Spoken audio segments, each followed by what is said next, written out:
So I really want each location to feel very unique.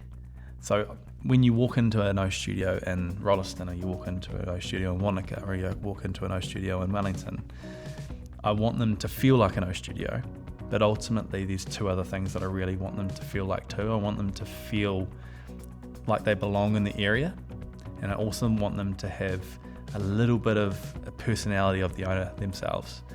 So the O Studio as a brand is quite clean, it's quite simple, and it's got sort of core elements that you can pull on in lots of different directions. So it's certainly not going to be like a McDonald's or a Subway or the same BP station. It really, for me, wellness needs to be authentic, it needs to be connected. It can only be that if it feels like it belongs to the person and the place. So we've got an extensive sort of brand guide around design and the way things should look and feel, but there's absolutely flexibility within that so people can bring their own personality to it.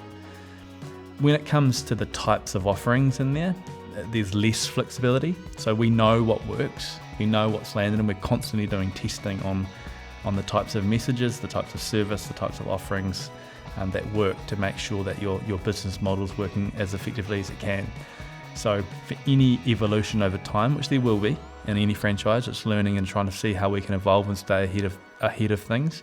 But there's a process that has to be gone through to understand that this is something that's going to really land well within the market that we know is an O Studio market.